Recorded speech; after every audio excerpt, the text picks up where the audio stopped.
Hello, friends, family, and keepers of the faith, to another Del Boy blog, episode 37, dated the 6th of November 2022. Now, I always have a problem starting these blogs, what to say. Sometimes I get inspiration by looking out the window. Some things just come into my mind. The thing that comes to my mind at the moment is that the weather is not particularly great, but good, I suppose, for the time of year. And the one thing that I don't like at the moment is as we head towards the next big event. So you know, we've gone through Halloween. If we look at things in a way. We've just had fireworks night, which I think will continue with tonight. The next one is Christmas, and for some of us there will be things in between that, like Thanksgiving or and other such events. And to be quite honest, they have their good points and their bad points. The bad points to me is all the advertising. But maybe we'll come across that at the end. I always like to start off with a date stamp for my videos. So I do a bit of the news, and I always repeat to you guys that I really have no particular strong feeling or an opinion that I try to raise it to a debate level. It really is just a date stamp. So I usually put a couple of things down, and I always start off with the war. So I was obviously looking at my phone each morning, and I always get these little messages that say the 5 things that you need to know about today. Bit annoying, really, but they used to be quite good when I was travelling to work. So I usually write down the ones that I go, oh, I could turn that into something for the news at the weekend.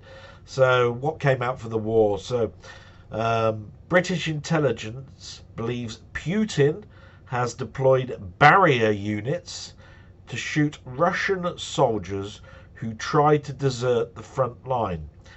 These units threaten to shoot their own soldiers to compel offences. British intelligence states, if true, then it's well, I can't read my own writing. It's a reprisal, that's it, of a tactic used by Stalin in the Second World War. So what they're saying here is that if a Russian soldier sees another Russian soldier backtracking or deserting when they're trying to do an offensive against Ukraine, they'll shoot their own soldiers to sort of get the message across that you cannot do that and you must continue to move forward. The option, therefore, is death or death. Obviously, when you hear about that sort of thing, you just go, my God, where are we going with all of this? There's obviously importance on both sides, but as far as I'm concerned, we know who's in the wrong. And killing your own soldiers, I mean, it's hard enough to keep track of what's going on, I should think, on a battlefield, than to think, are these my friends, my colleagues that I'm in war with, deserting, and so I'm going to shoot them because I've got an order to do that? Oh, just end this war. Fed up with it.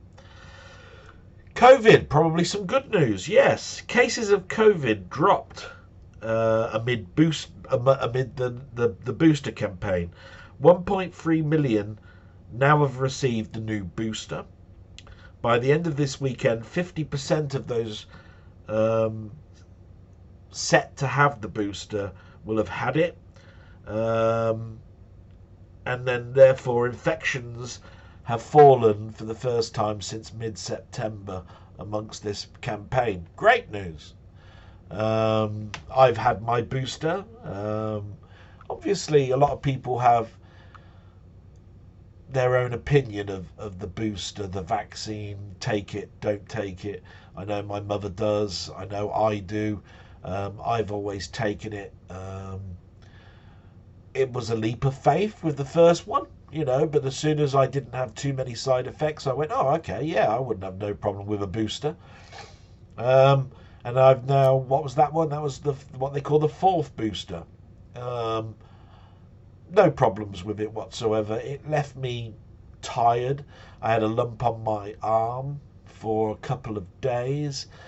I feel for the people where they've had those horrible reactions, can't work for 2 days afterwards, and a number of my friends have all mentioned similar type side effects. I've been lucky, I guess, because even during lockdown, where the vaccine was rolled out, I continued to work, even though I did feel an exhaustion of a type. I just think I must have had it very mild. I just kept moving forward. My brain was on if I'm not here, then I can't get the stuff that I'm working on out to people that at the moment can't work. It must be frustrating for them, and they have their own problems. Forget your own problems, Del Boy. Get your house in order. Get the stuff out there. Worry about it at the weekend. And that's sort of how I handle an awful lot of things. I break things down into little bits. And so if I have a bad morning, I do a lunchtime and then I reset for the afternoon. It can be difficult to do that. But I learned that during my service desk days, when I used to get a couple of bad calls in the morning. Some of them would not understand what you're saying, take it the wrong way, state that they're going to put in a complaint and all of this sort of stuff. And it can hang over your head, and all you can do really is just go, I need to take a break from this, move away, come back as if that's never happened, and address it if that complaint come through. So I broke things down into chunks. Sometimes I'd break them down into hours, like 9 till 10, 10 till 11. Sometimes it would be morning and afternoon. Sometimes it would be days, and sometimes it'd be weeks, and sometimes it'd be months, depending on the instance of the problem. So good news about COVID. And the last one is Twitter and Musk. So he's defended his decision to sack 50% of his workforce. He stated that the company was losing $4 million a day. So he sacked 50% of his employees, but he gave them 3 months severance pay. And that's 50% more than legally he's required to do so. He bought Twitter for $44 billion a couple of years ago. What can you say about that, really? We hear so many stories about people that buy companies to wind them down, to use them as tax dodges, all that sort of stuff. I've never been a big Twitter person. I've had to use Twitter at work even. When I was on the service desk, we had a channel for Twitter, and we used to put out common fixes like remember when you're connecting your printer to use the right cable, remember to switch your printer on before switching your PC on, little things like that just went out every half hour or every hour, and anybody that was subscribed to the Twitter account therefore received these little nuggets of advice. It's one way of doing it. It worked to a certain extent. To me, I'd just get annoyed after a while. But that's my past. I'm glad I don't have to think too much about that, because the other thing I had to do with Twitter is do everything in very shorthand. You only had a number of characters back then. So that's the news out of the way. Great. A little bit too long. That's probably me going and a lot. I apologise for that as well. But I usually now do the shout outs and the questions. And, I tend to like this section a bit more. I'll tell you how this works for me. I get a lot of comments, which I'll read out in a moment. And what I tend to do is I don't read them comprehensively. I see if there's a question at the end, see if the question is going to require more time, and move on. If there is a question that basically is a single line that doesn't take too much to answer, then I'll answer it immediately. I give great thought to the ones that almost are like topics. So the nice thing about how YouTube works is if you don't answer, then it remains in your comment section. If you answer it, it disappears.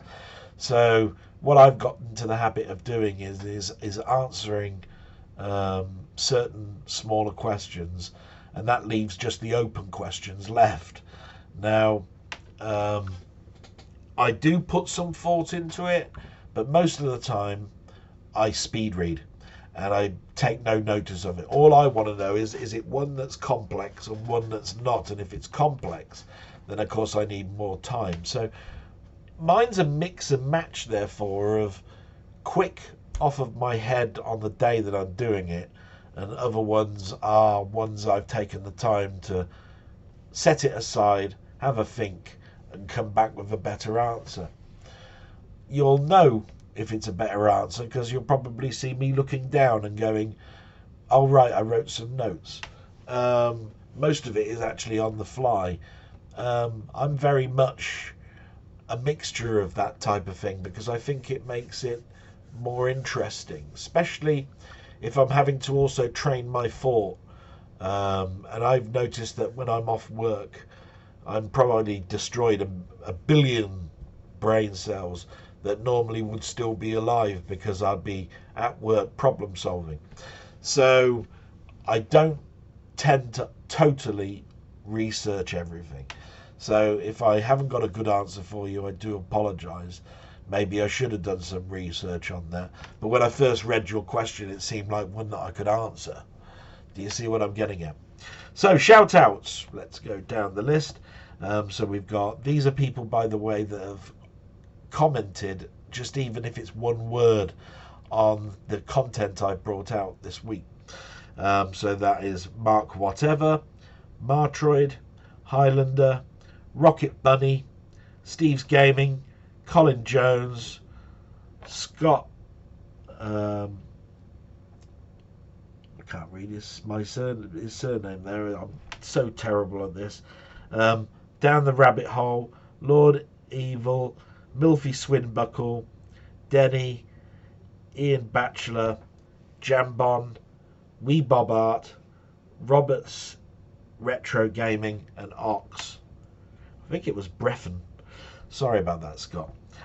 Every single one of those, I always do a thank you so much. You really are helping me at the moment. Things are not great, and you have your own problems, and you all take your time to listen to my waffle. I tend to find that this is beneficial for me, because although I don't like hearing my own voice, I do like to know that people are commenting on something that I've spoken about, you know. So like I say, every single one of those has commented. Some of them have raised some questions. That's what I'm going to go down there. Thank you so much for every single one of you anyway. And the first one we come to is Steve's Gaming. So we always do my salute to Steve. Thank you, Steve. That's my salute to Steve. And he's asked all sorts of things about how I'm going and the bits and bobs in regards to my blog last week. Thank you so much. And he's asked two questions. And he's put, if you could pick a huge Lego model of something that they will manufacture and sell, what would you pick? And he gave me an example of his. And it's funny, really, because back in the day, my sister never had Lego, and I'm 18 months after my sister. And so there was no inherent Lego bricks given to me or passed on. I don't know if that's because it's a girl boy thing, you know, sister brother. But I also know that my father in 1976, 77 moved into a factory environment out of his previous jobs. The two previous jobs that were big to him was him working on cars for a number of years as a mechanic in a small garage, and he also sold insurance for the Prudential, yeah. And that was the time that he told me that the only time he ever had a new car. So I was the only one who'd never had a new car in my family up to 2015. That's when I got my newest car, and it was, even then it was 5 months old. But I count that as new. So I'd never had new cars up to that point, but I digress. So at school we had Lego, stickle brick, Meccano. I was always interested in the Meccano side of things, but you have to look at the prices of these things, and that's where I come down the list of I never really had Lego. Stickle bricks, I suppose, was the next lower class of brick, Meccano being the top tier. But so I missed a trick, I think, a little bit with Lego, because I only went on Lego when I was going round other mothers' houses that my mother might go round and visit, or at primary school. But saying that, if I was given the choice back then, I think I'd have really, really, really would have liked the Captain Scarlet SPV as a Lego vehicle. That blue vehicle with the white bumper and the doors that open up, sliding, that slid out, and they face in the opposite way. In other words, you drive backwards. That whole vehicle was such a unique design to me. But there was lots and lots of designs, science fiction wise. I remember the Angels, the Captain Scarlet Jet Angels. There was the Space 1999 Eagle. You know, there's obviously the Enterprise, and you know, those big ones. But that SPV vehicle I had as a dinky toy, and it was my favourite dinky toy. It really was. I played it to death. Wish I still had it. It got battered. Do you know what I mean? But just think about all those Thunderbird vehicles, you know, Thunderbird 1, Thunderbird 2. 2 was iconic, obviously. And I dare say Lego have done versions of all of that I've just mentioned. And I've probably talked about the Spectrum Pursuit vehicle, the SPV, too much now in this segment. And they probably have done a Lego version of it. So it's probably not a great answer. See what I mean about... should have done a little bit of research. So the second question was game copy protection systems. What's the worst or most annoying one that you've ever had to use? And did you ever stop you playing a game because it was so annoying? Well, no, it never stopped me playing because most things were cracked. Or cracked to an ability that I thought was 100%. You'll probably notice by looking at things like Mainmeister's blogs where he's done interviews, there have been things that we thought were cracked, things that we'd copied. And here's the programmer that comes along and says, actually, the game was designed to know that you'd got a cracked copy of my game and made it substantially harder if you used that version. I obviously questioned that particular answer because I'm pretty sure Cauldron came on a compilation tape. So if it's on a compilation tape and it uses how much meter of tape that's used, because it didn't stop the tape deck, how does that work? But I digress a little bit. My answer is similar to yours pretty much, Steve, in that lens lock. Now, anybody who doesn't know what lens lock is, you're blessed. But it wasn't on many pieces of software. I think I've read the numbers as being between 8 and 12 games that had lens lock. It was a piece of plastic that that basically had a clear crystal end that you looked through. You stuck it against, against your screen, looked through the lens, and you could see a letter or a bunch of letters. You type that in, and there you were. And it uses this distortion effect to actually read the character. The trouble is that everybody had different size screens. The lens lock was made out of brittle plastic and snapped, or manufactured incorrectly, all sorts of things. It was one of the most abysmal copy protections. And if we were to look at the history of copy protections, where we've had put in these 4 colours, put in this word at line 27, go in 8 words, paragraph 2, all of this sort of stuff. They really were a bit of nonsense, really. Everybody had some type of access to writing it down, photocopying. I remember I had a dongle for 3D Studio back in the day, and it was a similar type of dongle that I think was used in Leaderboard, the game, where it used a small chip inside a dongle device that when you plugged it in, it paired it up.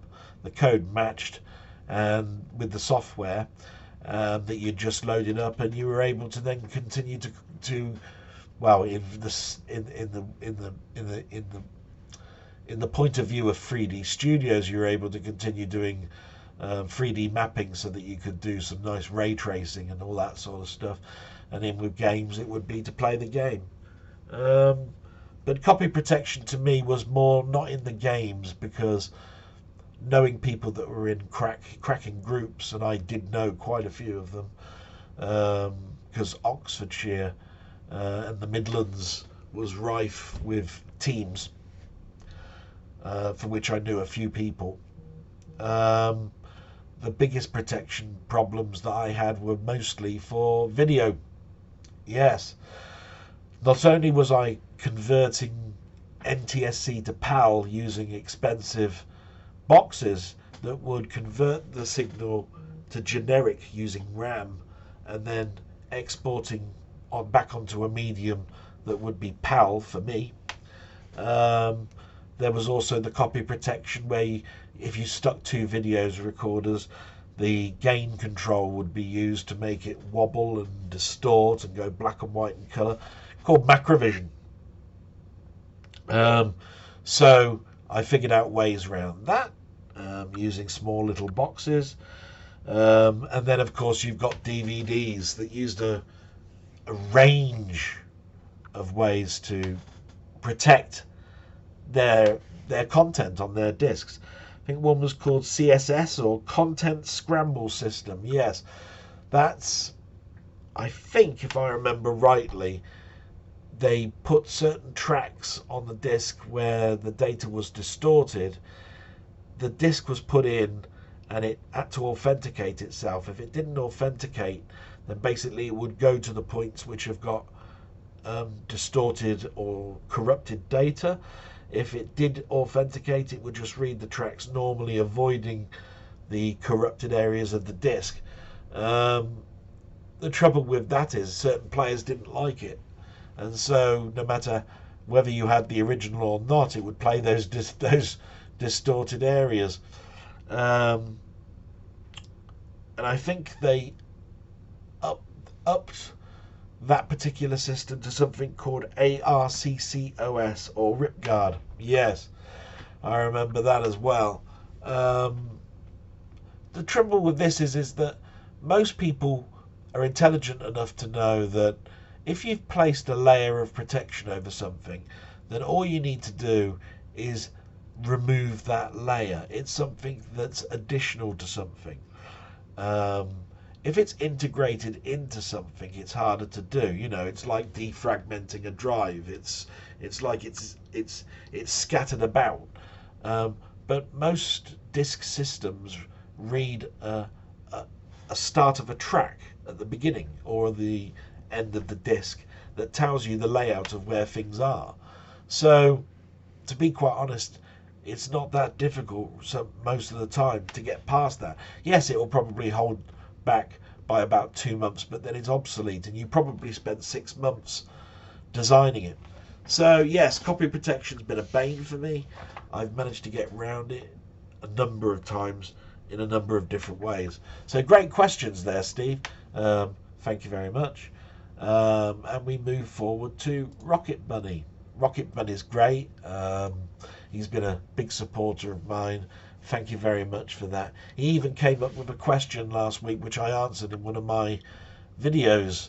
So he had to go back and he thought of another question. That was very nice of him. He didn't need to do that at all. I was a little bit behind with telling him, oh, you don't need to do that. So he came out with one. So his updated question, it's more of an opinion than anything. It says, have you been watching any of the new Star Wars shows on Disney Plus? If so, what are your thoughts on the different series? And currently I'm watching Andor and really enjoying the different take on it. Yeah, because I talked a little bit about Disney last week and how Disney are buying IPs, and they say they don't have too much of an influence, but I look at it as an influence that is in the very heart of it, and it sort of erodes from the inside going out.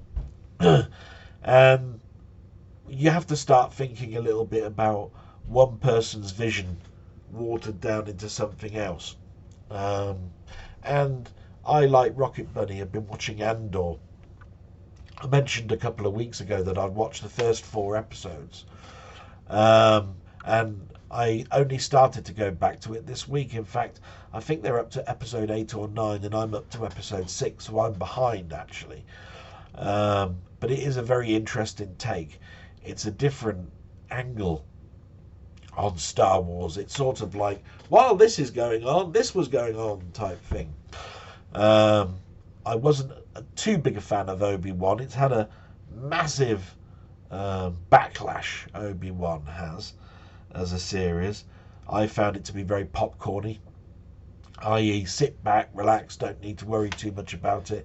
And if you're into the lore of Star Wars, you're going to hate and disgustingly hate it with a passion. I try to put all of that aside. I've loved The Mandalorian. I think everybody is waiting now for another part of that. So overall, Disney's integration into Star Wars has been a bit hit and miss. I didn't like the films too much. By the way, just apologise for a moment. That's so much better. You talk for so long, it gets a bit dry.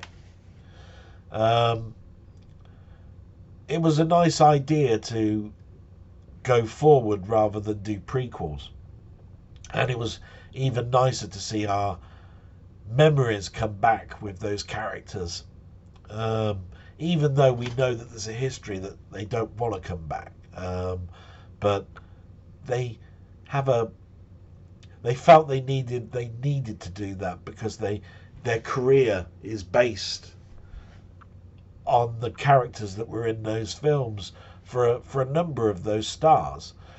Not all of them, of course.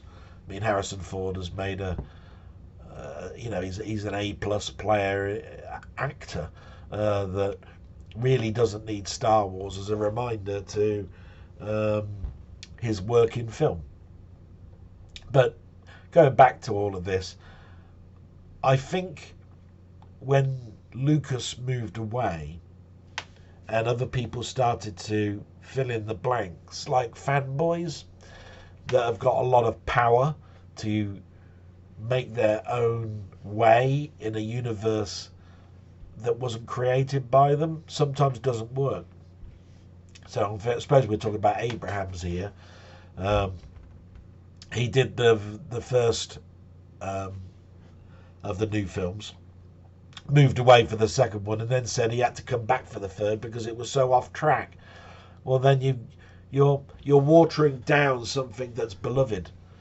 You know, you can't please everyone, but if you go in a direction that's against, well, all sorts of things that are now considered to be the way it's supposed to have been, in the original days. You're going to upset an awful lot of people, and these people are still around. But their opinion is we need new audiences. The new audiences won't think in the same way as an old fan. So yeah, it's a tricky one, but I hope I've answered your question, Rocket, in the fact that I've actually enjoyed a lot of Disney Plus. It gets a bad rap. I don't like everything they do, but I do like it when they're on target, when they're not overthinking things or putting too much politics into things or trying to destroy what's been there before. You build on a universe, you don't destroy it. So a couple of different mindsets on that one there, Rocket, and I hope that's given a suitable answer to you. Then we've got Milfy here. Now he's been giving me riddles and stuff recently, but this time he's given me a sort of a synapse of something. Do you think that programmers who develop a port of a game for a system from the arcades or from older systems and port the exact same game from scratch into another system are missing a trick? Question mark. I'd have thought that if you've gone to all the trouble of designing a game so that it's exactly like the game you are copying, it's a bit of a waste. Why not take that engine you created, and once you've made the original game, then make another game with the same engine and put your own spin on it? For example, Devil's Temple. For example, Devil's Temple does this to some degree.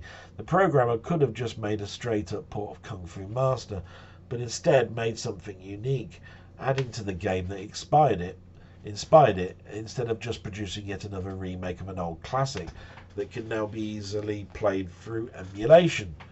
And then he gave the answer to my question last week. That's a very, very thought out question, Milfy. Thanks very much.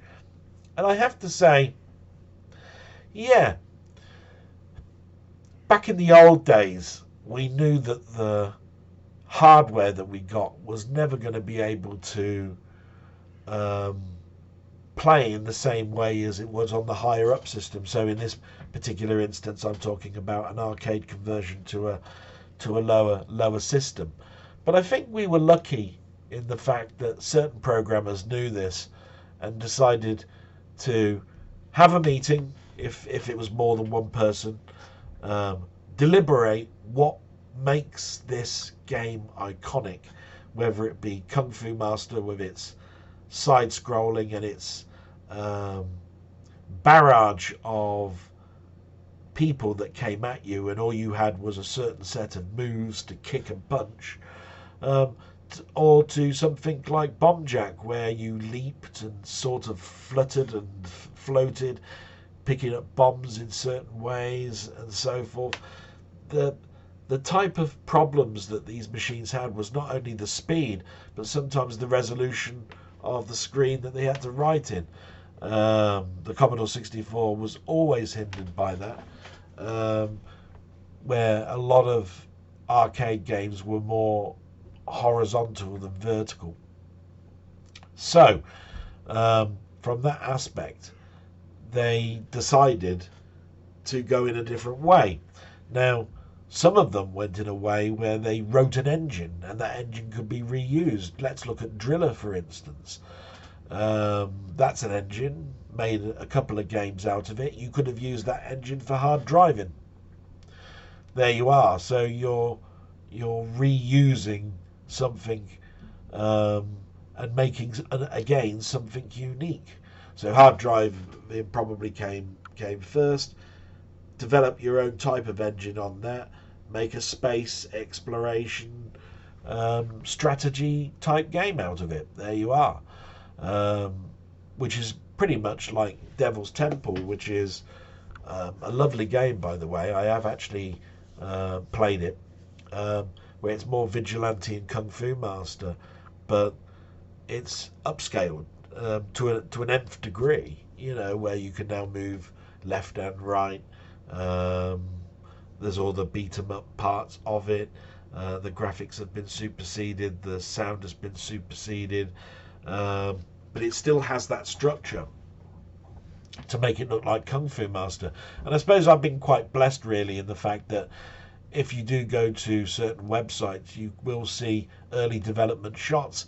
And the very first picture I saw of Devil's Temple did look like a Kung Fu Master, and it was going in a different direction. The character was actually facing the opposite direction, but the temple sort of setup was sort of still there, if you see what I mean. Only some of the moves were things like headbutts and all sorts of stuff.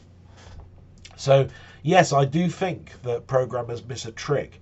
I don't think that was always the case. I remember there was an Atari and Commodore 64 set of games. Ghost Chaser, I think, was one. The programmer that did Ghost Chaser seemed to use the same engine for his next set of games. And I think that's true for Bruce Lee as well, where if you look at Bruce Lee and then Zorro and then Conan, they use the engine, same engine, to write a different game. Trouble with that is then you get very familiar with it. Its inadequacies start to peek through, and the engine becomes old very quickly. But I think pretty much that's the progression that we've had from Wolfenstein through to Doom through to Quake. They've all built and built and built until we now do everything on engines. The Unity engine, there are countless engines out there that we now build our games on. And hey, that's not missing a trick. That's reusing something. And from that point of view, maybe you are then ahead of the game for a certain aspect of your coding. Just bear with me a moment. Thank you, Milfy, for that question. I hope I've answered it. I think, yes, I agree with you. They've missed a trick. Then we've got Denny. Thank you so much, Denny.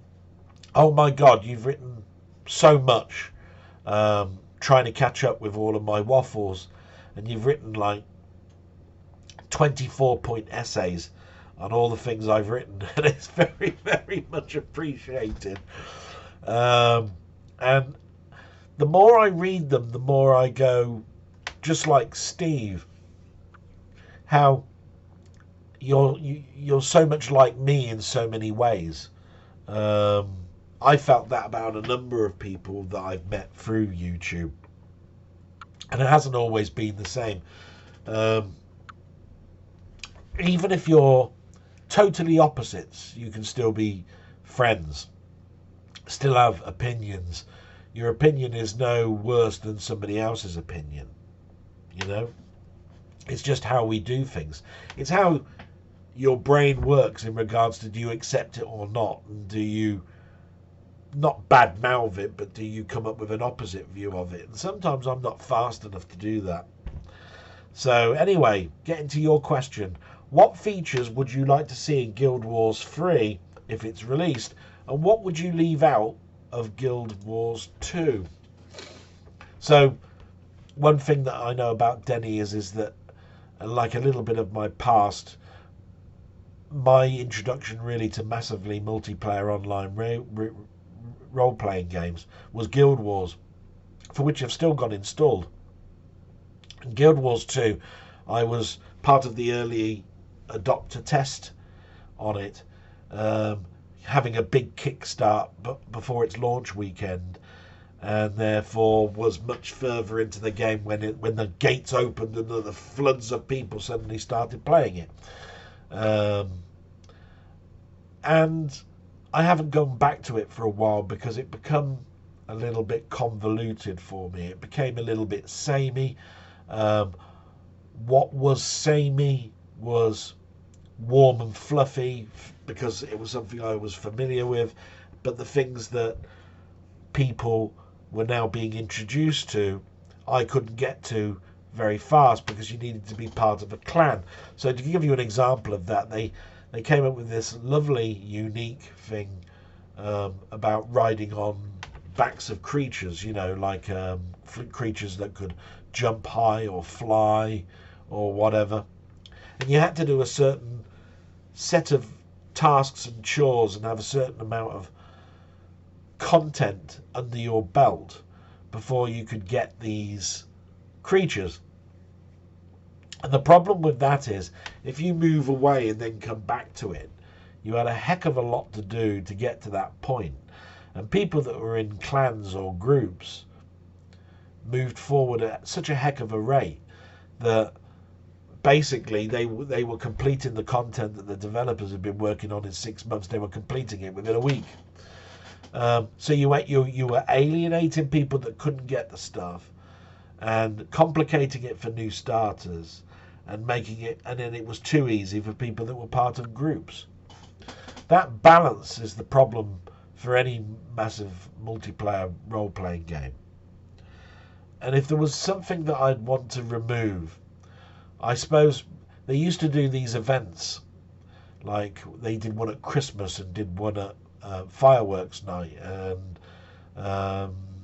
they did one at Easter and all of this sort of stuff, where you'd go into a town, there would be a series of these tasks to do.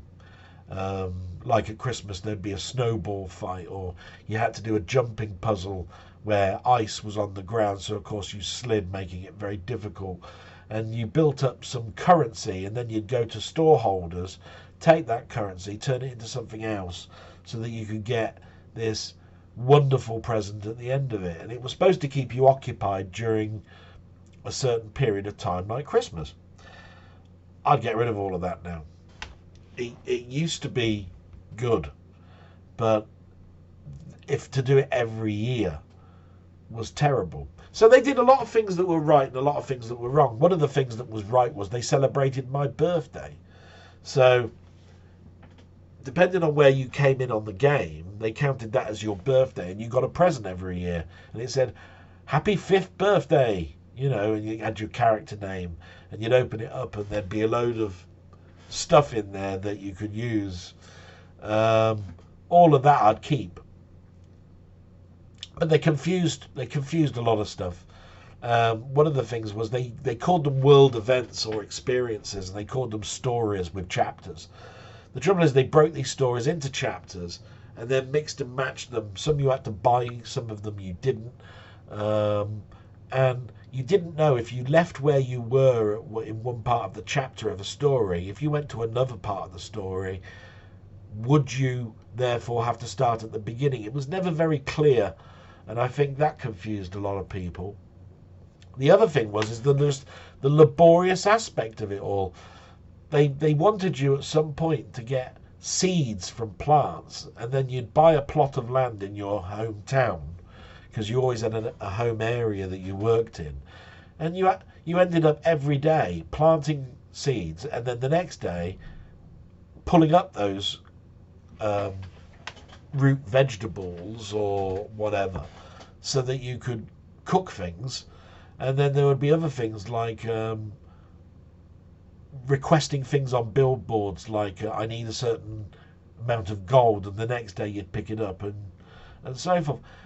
All it was to make you come back and do a laborious thing every day. Well, I go into games to get away from everyday life. So do I want to do a laborious thing in the game as well as the laborious things that I have to do at work? No, not really. So I hope I've answered that, Denny, in that very convoluted answer. There's a lot of things I'd take away, or I would rethink or rejig it.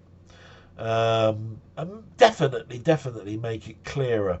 There's so many people that come into that game that have moved away. They'll find that their storage is now chock-a-block full of stuff that they have no idea if they need to keep or not. Some people will have that mindset to go, get rid of the lot, I'm starting again. But there are others that are hoarders that go, no, I can't get rid of that. Oh, I remember I had to do all this to get this thing. And you don't know if you need to keep it or not. and then they charge you for storage. So, yeah, it's a bit of a cash cow. I never fell for the cash cow aspect. I think the maximum they got out of me after buying the game, and the game did cost money, I think the maximum I've spent in their store is about £100.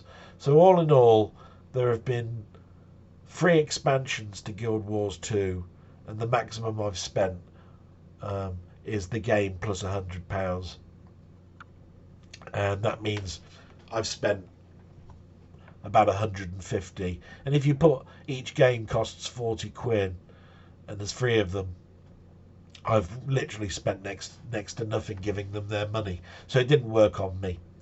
So now thank you very much, Denny. We'll move to Colin. Colin, well, we all know I love Colin. I've talked about high praise about his questions. He bullet points everything. It's absolutely great. Very, very clear. And he's asking me questions for the next blog. He's put, how do I feel about old custom chips being recreated using modern hardware? And he's given an example. So I know what he's talking about.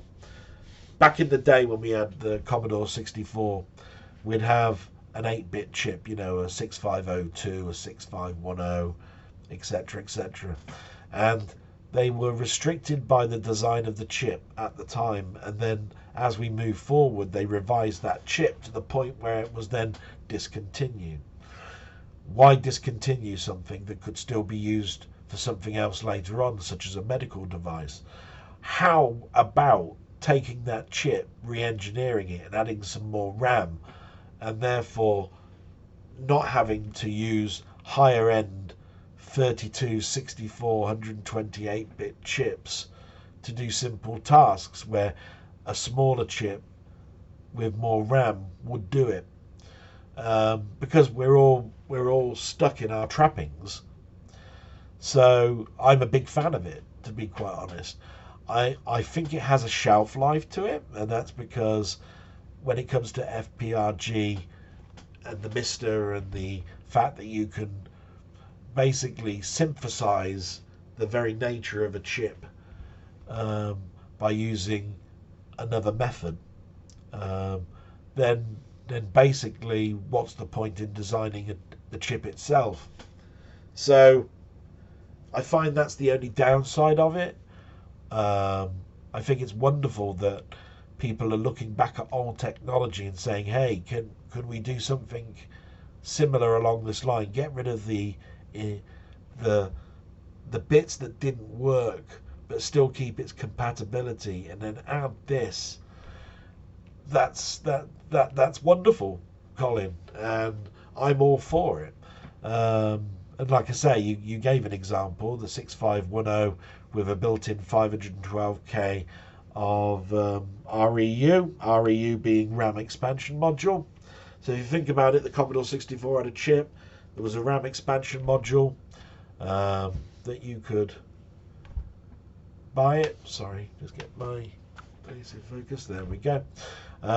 Combine the two and keep its compatibility, and hey presto, you've got a much more efficient chip that does a lot more and still has backward compatibility. Can't fault it, Colin. Thank you very much for that question. Hope that answers it. Many uses can be used of old technology. Stick them in something else, put it in, and use it for some type of medical device. That's brilliant. I mean, what else can you say about that? And then the last question is Lord Evil. Thank you, Lord, for watching my channel and commenting. He's got a question for me. Has there ever been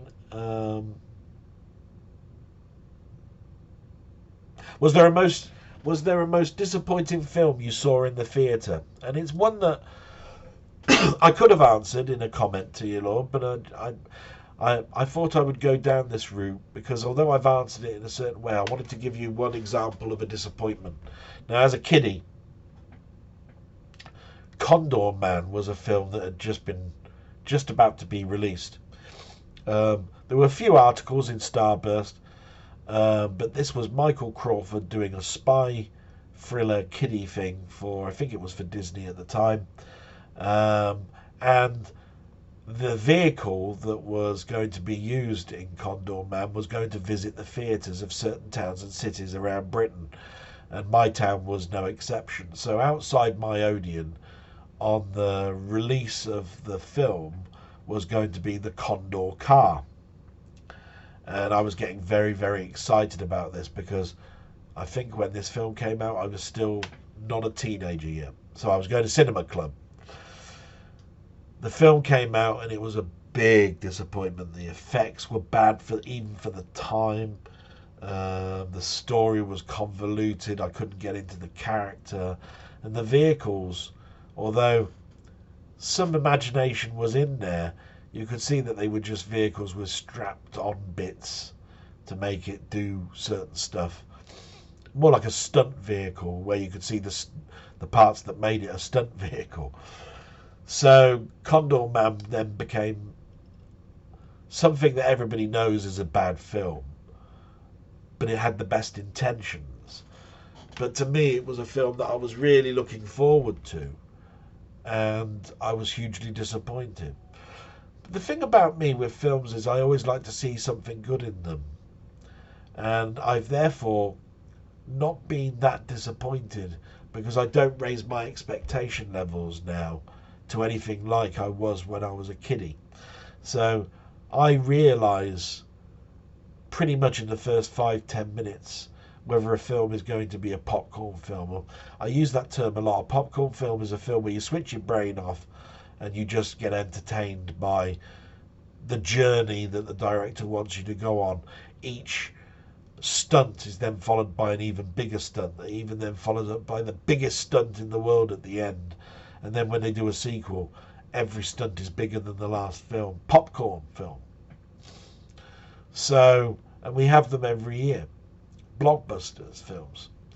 So, from my aspect of it, I'm so blessed that there are other directors around that give you thought-provoking films, bits with drama in, comedy films, films that make you just laugh, mixed in with those big blockbuster, my God, how much money have we put into this film? And my God, please go and see it because we need twice that money back.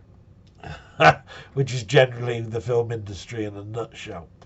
So I hope that's answered it, Lord Evil, because I try not to get disappointed, but I've given one example of a film that I was disappointed with, even though it was very early in my film watching history. So, what have I watched on YouTube this week? We always come to that. I've watched This Week in Retro, where they put they showed sort of like Quake running on a Spectrum. It wasn't really Quake.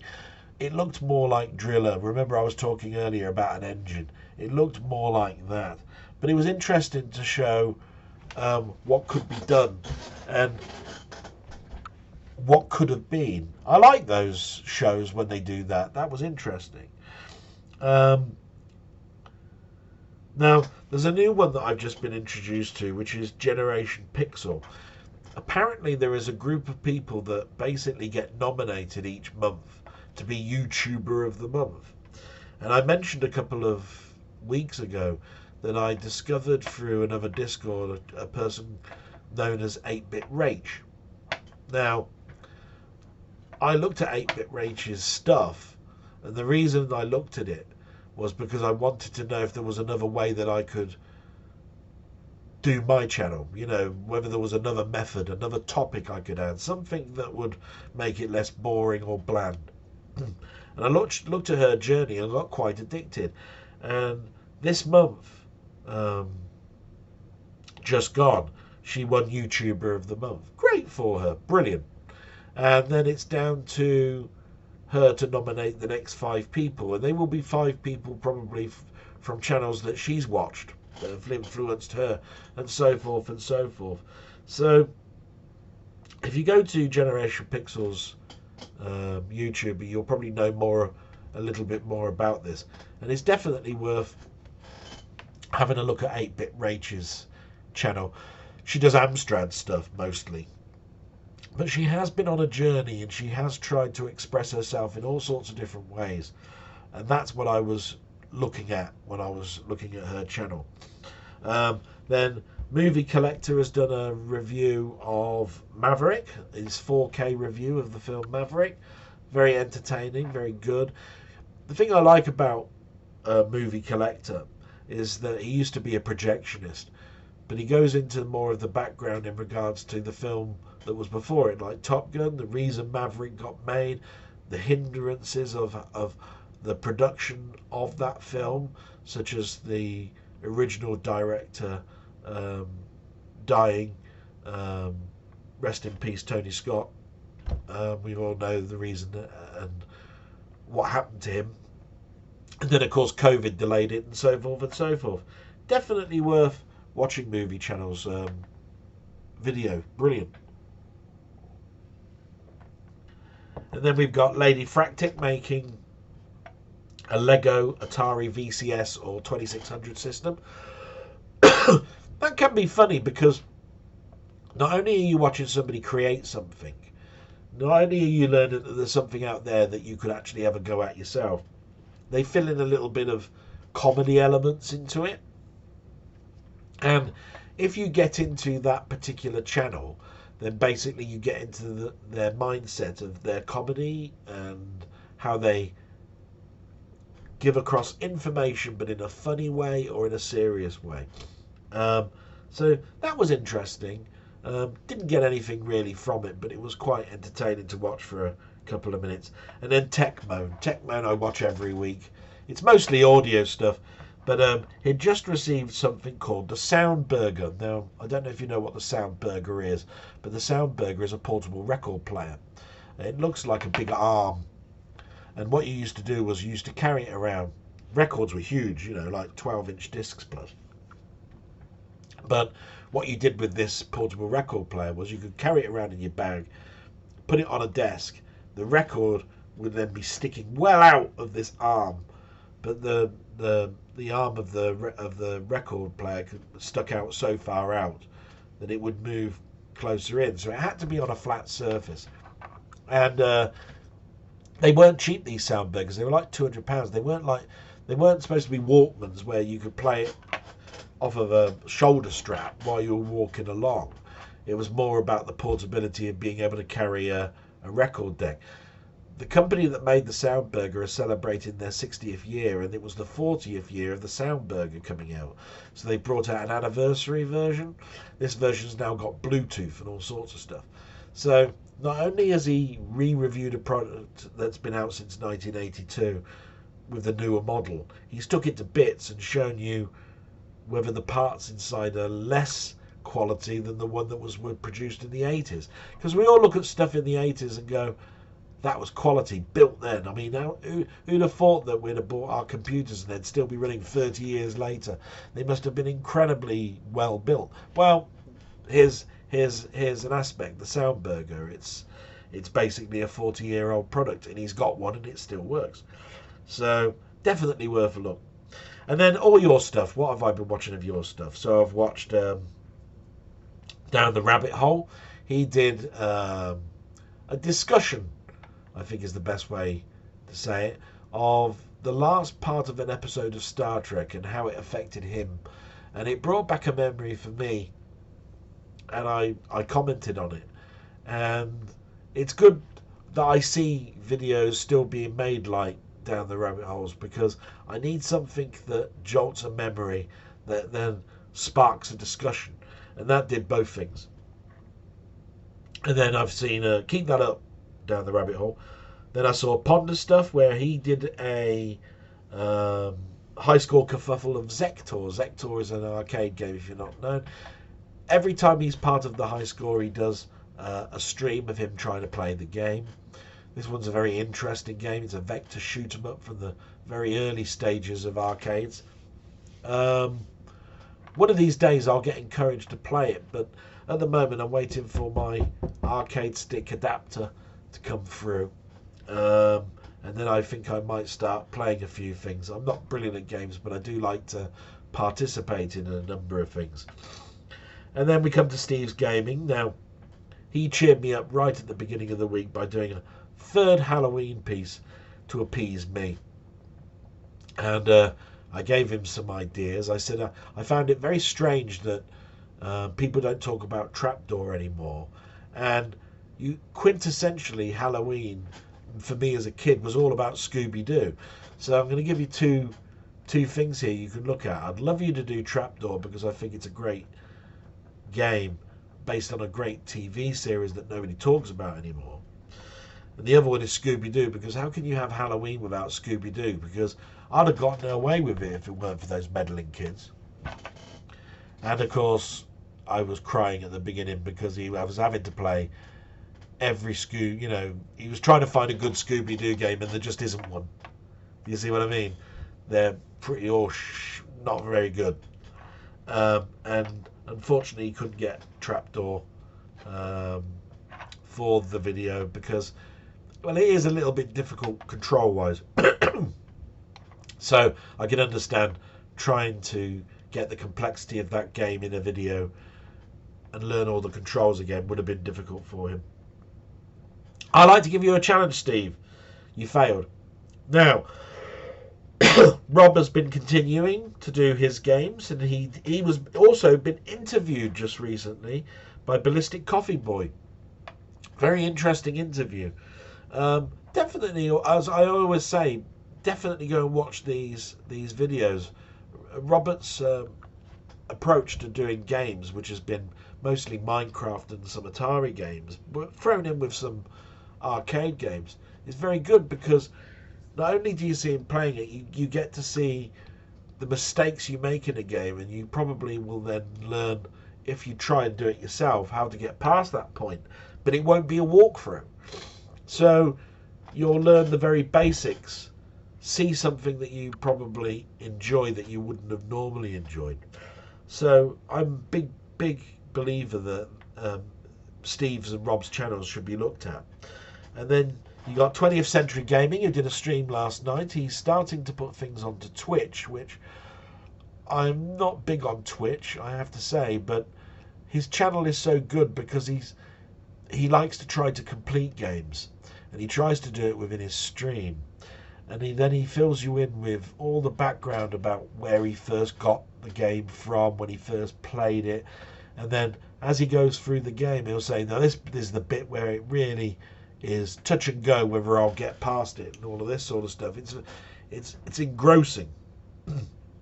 Definitely watch 20th Century Gaming. And he also brought out a bonus video this week of a little project going on called the Sabre Wolf Remastered project. Anybody that knows Ultimate Play the game will know Sabre Wolf. They will know that certain ports of it were absolutely atrocious, weren't using the hardware that they moved across. They were direct ports and not good ones. It's nice to see this remastered one being done. It looks so much better. Why not? Why not? And then lastly, I saw LFC's blog last week. On the day it came out, which is the day of this blog last week, so Sunday, but I didn't comment on it, and that's because this week I've been ill. I was sick for at least a day and a half. I've then been caring for my mother, and that's why there have been less content this week. And I then, when I was putting my prep together for this blog, I didn't comment on his blog last week, so I went back and apologised.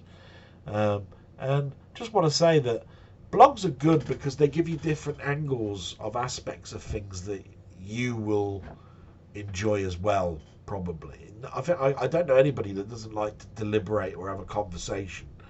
And blogs are full of conversation points. That's why I like doing my blog.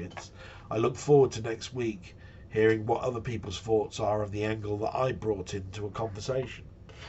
And that's all I've been watching really on YouTube until we get to the stuff that I've watched on TV. Now, I finished watching Lord of the Rings, Rings of Power, and I have to say it was definitely entertaining, but nowhere near the House of the Dragon, which it was up against. A shame, but I do think it's been greenlit for another series, and I do hope that They try not to compete against each other by being so close in regards to their broadcasts. Then I watched The Devil's Hour. Now this is on Prime, and it stars Peter Capaldi, who used to be the Doctor. He was the 12th Doctor, was he? Very good, entertaining, sort of a thriller crime thing with a supernatural twist. Definitely worth watching. If you've got Prime, it's a no-brainer. Just start using some of the perks of you having your Amazon deliveries cheaper. Start watching some of these films and TV series.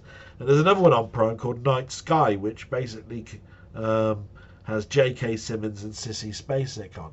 Now, I watched one episode of that earlier on, and I mentioned about it and said it was quite good.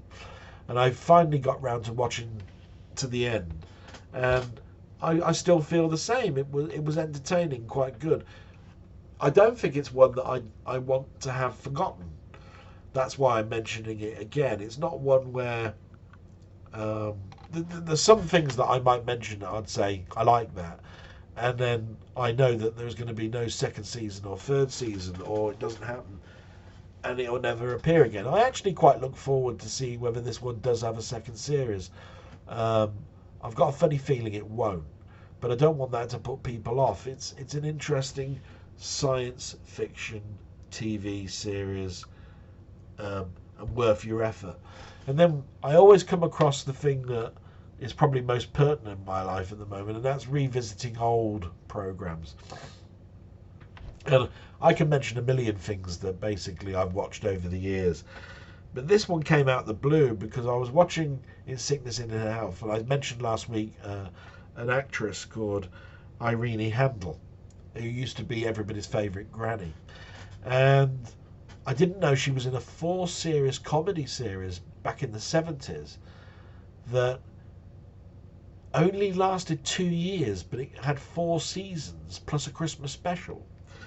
And it was called For the Love of Ada, where she actually plays Ada Creswell, a pensioner who misses her husband an awful lot and visits the grave. But she falls in love with the gravedigger, who also is a pensioner. And his name is Walter Bingley. And he's from Yorkshire. And you see, it's sort of like that Ricky Gervais comedy where he lost his wife through cancer. In very much that this is now the autumn of their lives. They didn't think they'd ever marry or find love again. Through certain events, they grow closer, and all of a sudden they're engaged, and then they've got to try and come up with the money for the wedding, and then because they're pensioners, finding that money is difficult, and then they try to elope, but that's a young man's game, eloping, to the point where their children are also now having kiddies, and all of a sudden they're going to be grandparents. It's the journey. It's the journey that made me continue to watch it. It's very sentimental. It's like In Loving Memory, if you've ever watched that as a comedy series set in a funeral parlour, that one. It's very much as slow as Last of the Summer Wine, but the characters do it for me, and it's the journey that you go on. And they made a film. So the reason I've forgotten about this is it was not repeated once on any channel for 30 years. So after it came out, nothing for 30 years. Until one of the terrestrial channels that you get on Sky, so one of those break-off channels, ones that you can get on Freeview, bought it and decided to broadcast it, which then prompted it to come out on DVD, and now it's being, I think, thought about being repeated again, which would be only its second repeat.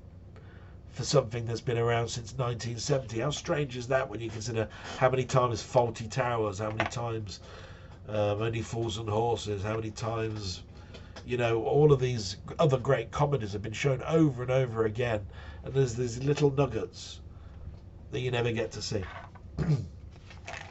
So that ends that. And I just want to say thank you if you watched any of the videos I've done this week. I'm sorry there's been very little content. I did my blog last week, and then I just did a little show of my work environment so that you sort of know what I look at when I'm looking at my camera. And I've always wanted to do something like that because you now have a sort of like 360-degree view. So you're not only watching this, but you now know what I look at. So you really know what's going on behind me and what I look at, including my garden that's over there. So that was fun. And just to give an answer to last week, I mentioned quite a long question. I don't know if I've got the question in front of me. No, I don't. Yes, I do. So I put, which James Whale film starring Elsa Lanchester as both the title character and the original author is often voted the best horror film of all time? And if anybody has been watching my blogs know I'm a big Universal horror fan. And every year I told you that I was going to watch 2 that very night. So the answer actually was Bride of Frankenstein. And it really is one of those ones that starts those debates. Which is the best film, the original or the sequel? So you got Frankenstein, then you had Bride of Frankenstein. And many consider Bride of Frankenstein to be better than the original Frankenstein, which is an incredible film in itself. It's all that aliens, you know, thing. So I hope that was enjoyable to you. And I just want to talk a little bit about the topic, which was fireworks. Now, I just want to mention that I'm not a big fan of fireworks, but my family wasn't rich. If we couldn't go to a firework display, my dad would do something stupid and spend his money on indoor fireworks. Do you remember indoor fireworks? Stupid things like it had caps in it. You'd set, you know, because you don't want to use naked flames, they'd give you some thing that was sort of like an incense stick, and you'd set it off and it would make a snake or something. Some chemical reaction would occur and a snake would form, or there would be an example of a Catherine wheel that's just been using gun caps that you used to put into your guns and all that sort of stuff. They always disappointed, and my dad always wanted to make us have something happen during a special event, especially as all my friends were probably going and having fireworks in their back garden, or they'll be going to an event. As I've gotten older, I'm so happy that kids can have as much enjoyment as you can at these events. But I do wish firework displays now and the celebration of Guy Fawkes Night, or the blowing up of houses of Parliament, was done at a display only. I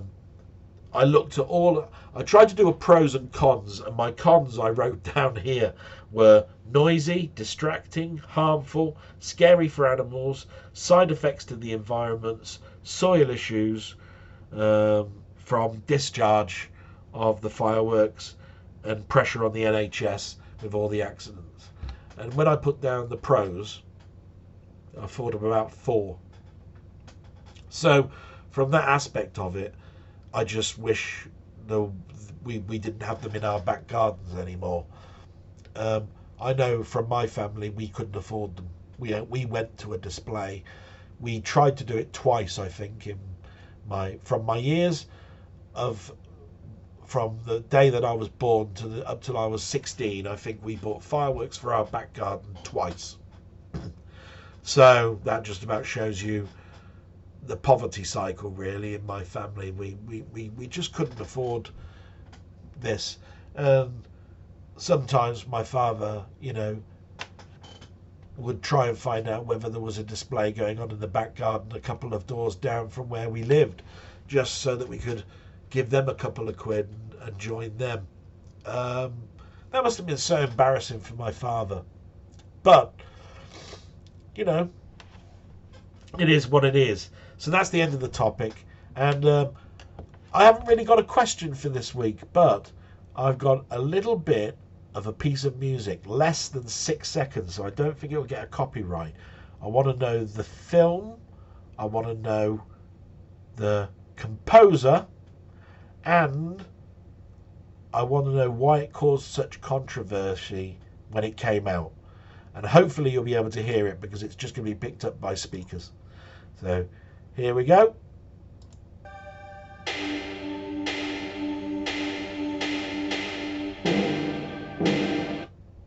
So I'm going to play that again. It's less than 10 seconds. It's about 6 seconds actually. Film, composer, and why it was so controversial at the time it was released. Here we go.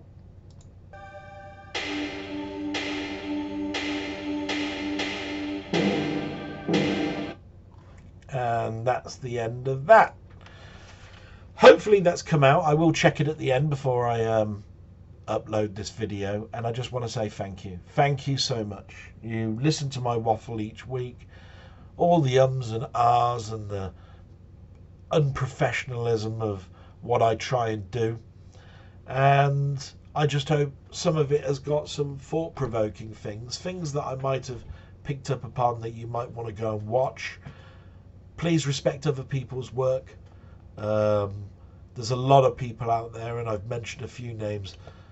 Every one of them deserves your attention, and I believe I'll be here next week. I'd see no reason why not. And please have a great evening and a great week until next week. Till then, salute. Bye bye.